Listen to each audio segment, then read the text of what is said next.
Alors Alex, on continue dans notre série essai de voitures électriques avec cette fois la toute première voiture électrique de Opel. Opel qui est en train d'effectuer sa transition énergétique comme les autres constructeurs. On avait déjà essayé le Grandland X hybride, donc cette fois c'est leur toute première voiture électrique, même si elle a un certain lien de parenté avec un autre modèle du même groupe.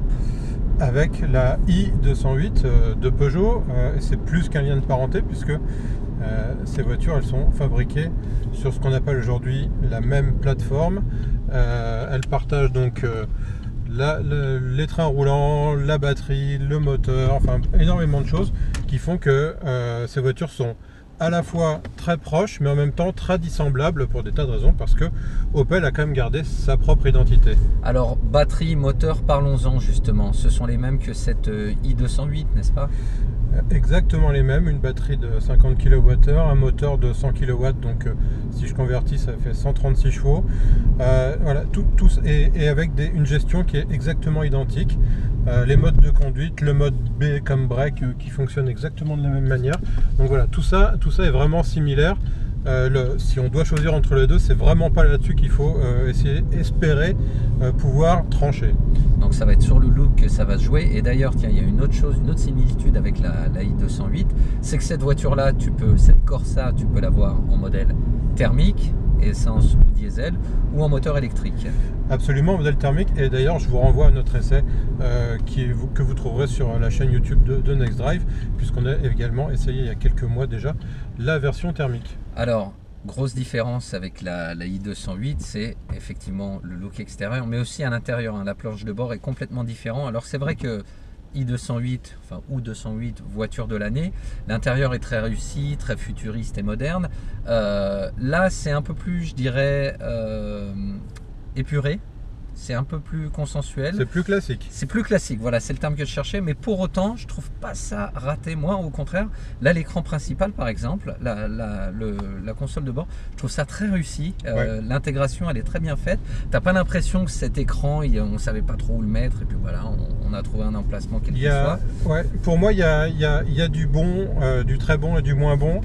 Ce que j'aime bien, effectivement, c'est le côté orienté vers le conducteur qui est plutôt pas mal. C'est un petit peu haut et peut-être un peu incliné, mais globalement c'est pas mal. J'aime bien les commandes de clim qui sont séparées en dehors du flux de la climatisation. On a un peu de mal à le trouver d'ailleurs, mais les commandes restent accessibles à tout moment. On n'est pas obligé de pianoter sur l'écran pour changer la température.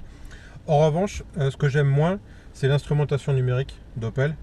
Moi j'aime beaucoup leur instrumentation classique, et là ils ont intégré un écran à l'intérieur du porte-instrument qui est resté le même avec ses arrondis de compteurs sur les côtés. C'est pas très joli, c'est pas très heureux. L'écran il est tout petit, il aurait pu être plus allongé, il ne l'est pas.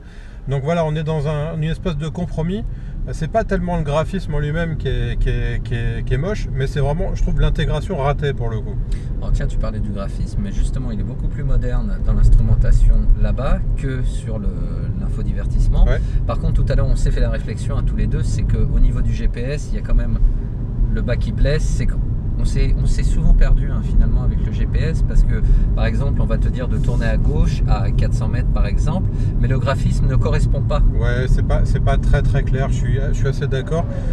Globalement, en fait, le système est le même que sur la Peugeot, le graphisme est différent, mais toute l'interface, toute l'arborescence, tout le fonctionnement est vraiment calqué dessus. Mais c'est pas non plus un des points forts de la Peugeot, le GPS, contrairement à son instrumentation numérique qui pour le coup est assez réussie dans le genre. Donc oui, ça aussi c'est perfectible. De même que toute la gestion du mode électrique est perfectible. La cartographie 2D électrique, elle fait comme sur la Peugeot, elle vous trace un cercle autour de la voiture en prétendant que vous pouvez joindre absolument tous les bords du cercle en autonomie, ce qui est évidemment faux, puisque ça tient compte ni de la topographie, ni de la circulation, ni de la température, ni de rien du tout. Donc ça pour le coup, ça aussi c'est comme sur la Peugeot, c'est plutôt raté. Bon, alors on est dans une voiture électrique, on va se concentrer sur la conduite électrique. Qu'est-ce que tu en as pensé? Donc il y a trois modes de conduite, le mode sport, le mode éco et le mode normal. Pardon. Alors ces trois modes, donc comme je l'ai dit tout à l'heure, ils fonctionnent comme sur la 208, à savoir que En mode sport, on a disponible tout le couple et toute la puissance, donc les 100 kW et les 260 Nm de couple. Ensuite, quand on descend... On les sent d'ailleurs, c'est ouais, on les sent. L'accélération, sans que ce soit trop violent. Voilà, c'est pas une Tesla, mais c'est 0 à 100 un peu plus de 8 secondes, donc c'est tout à fait raisonnable. Le mode normal dégrade un petit peu ça, c'est-à-dire qu'on n'a plus que 220 Nm en couple et 80 kW donc en puissance. Et puis le mode éco rebelote. On n'a plus que 60 kW en puissance et 180 Nm. C'est le mode qu'il faut privilégier quand on roule en ville, où on n'a vraiment pas besoin de toute la puissance, qui permet donc de ne pas trop tirer sur la batterie en accélération, qui permet de ne pas trop tirer sur la climatisation qui est en mode éco également. Enfin, il y a plein de petites choses comme ça. Et puis si on s'échappe hors des villes, on va à ce moment-là passer en mode normal, voire en mode sport si on veut attaquer un peu, mais en même temps ça reste une électrique, c'est plus lourd, c'est moins agile que le modèle thermique. Donc concrètement, c'est une voiture qui pour moi, et c'est un petit peu le problème, c'est que c'est bien en ville et en périurbain. Mais voilà, c'est compliqué de faire plus avec ce genre d'auto. Alors 325 kg de batterie et effectivement on a environ 200, un peu plus de 200 km. Combien on avait au départ? On avait 250 km, elle est donnée pour 320-330 km en cycle WLTP. Tout dépend de ta conduite. On peut les atteindre, il n'y a pas de doute là-dessus, on peut les atteindre quand il fait 20 degrés dehors, qu'on n'a pas besoin du chauffage, qu'on conduit tranquillement, qu'on conduit en ville où on régénère beaucoup avec les arrêts départ. Contrairement à une voiture thermique qui va consommer plus en ville, l'électrique c'est vraiment son lieu de prédilection et ça se confirme. Mais voilà, globalement, effectivement, là il fait 12-13 degrés dehors, on est parti avec 250 km d'autonomie ce matin. Il est clair que même en faisant attention, on ne fera sans doute pas remonter très très fort cette autonomie, même en régénérant beaucoup. Alors tout à l'heure tu parlais des modes, c'est vrai que le mode sport est intéressant, tu as tout le couple, mais finalement j'ai trouvé que le mode normal n'était pas déceptif du tout, c'est un mode très agréable et comme tu disais, par contre quand tu es en ville, si tu es avec les enfants ou une conduite très coolée, très souple, très douce, tu peux passer en éco qui lui par contre est très... tu sens quand même le bridage au niveau de la motorisation. Donc dans les embouteillages ou ce genre de choses là, c'est vrai que c'est le mode à privilégier. Oui, mais je pense qu'au quotidien, normal, voilà, on ne se crée pas d'à-coup en accélérant, en relâchant l'accélérateur. Donc le mode éco est très agréable en ville, il n'y a pas de doute là-dessus. Ouais. Alors la voiture dispose également de beaucoup de fonctionnalités en option pour la plupart. On a par exemple le régulateur de vitesse adaptatif, on a l'aide au maintien de voie, etc. Qu'est-ce que tu en as pensé de ces technologies d'aide à la conduite? En fait, en soi, c'est des béquilles qui sont intéressantes quand on sait qu'on en a besoin quand le problème se présente. Maintenant, elles sont pas trop intrusives quand elles sont activées. Moi, c'est pas les choses qui m'attirent le plus dans une voiture. C'est vrai que quand on conduit sur autoroute, se mettre le régulateur adaptatif et éventuellement l'alerte de franchissement de ligne, c'est pas inutile, même si on aime conduire. Parce qu'on peut avoir un moment d'inattention, parce que on peut se tourner pour parler aux enfants. Voilà, il y a des tas de situations qui font que la voiture va rattraper le petit coup de volant qui va bien. Voilà, ça c'est bien. En ville, en fait, ça sert pas à grand chose. Non, à part le freinage d'urgence. Il y avait quand même un petit bémol ici sur les routes allemandes, notamment l'autoroute. Tout à l'heure, j'avais mis le régulateur et ce système de maintien de fil. Donc, tu peux même lâcher le volant pendant quelques secondes. Ça fonctionne super bien. On a quand même eu une surprise et c'est pour ça que quand on teste ces systèmes-là, on insiste là-dessus. C'est du semi-autonome. La voiture, faut que vous restiez tout le temps attentif. C'est pour ça qu'on vous oblige à reprendre le contrôle.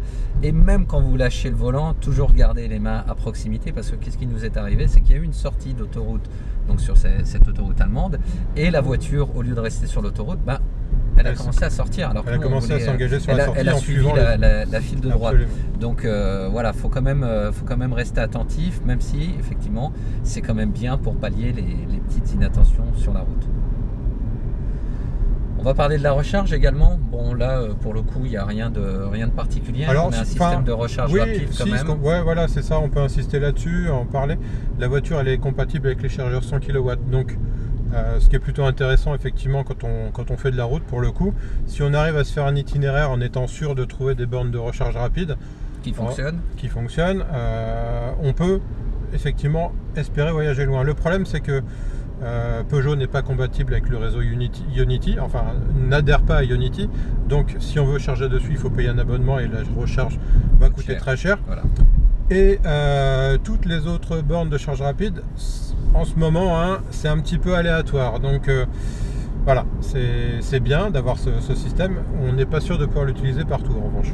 Voilà, bon, techniquement, on retrouve 80% de capacité en 30 minutes. Voilà, quand on est à 100 kW. Hein. Exactement, à 100 kW. Sachant, alors, il y a des gens qui nous posent la question pourquoi ne pas aller jusqu'à 100%. Eh bien, parce que en fait, les 80%, c'est la charge qu'on atteint le plus vite. Et c'est comme votre téléphone portable en fait. Vous le branchez, vous partez de 10%, vous le branchez. Assez rapidement, vous allez gagner 1% par minute à peu près. Et puis sur la fin, ça va ralentir. Pour des raisons tout à fait physiques, en fait, la batterie chauffe, donc elle se met en sécurité. Et donc elle charge moins vite parce que sinon elle surchaufferait et donc ça l'abîmerait. Voilà, donc pour conclure, hein, c'est une super voiture pour la ville. Bon, on peut quand même s'aventurer en dehors des villes, mais là tout va être question du réseau de recharge. Et si on parlait un petit peu argent, tu te souviens combien coûte cette voiture? Ouais, elle coûte un peu comme elle est un peu moins chère que la i208. Maintenant, faut pas espérer lâcher moins de 30 000 euros. Hein, voilà, alors c'est le prix d'appel 29 990 €. Mais comme je disais tout à l'heure, il y a un long carnet d'options.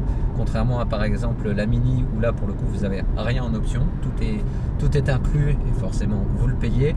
Là 29 990 et ensuite si vous voulez quelques-unes des fonctions qu'on a mentionnées tout à l'heure, bah, il va falloir rajouter effectivement la facture. Donc ça peut monter très fort, certes il y a 6 000 € de bonus à déduire après, hein. Mais on veut le chargeur rapide.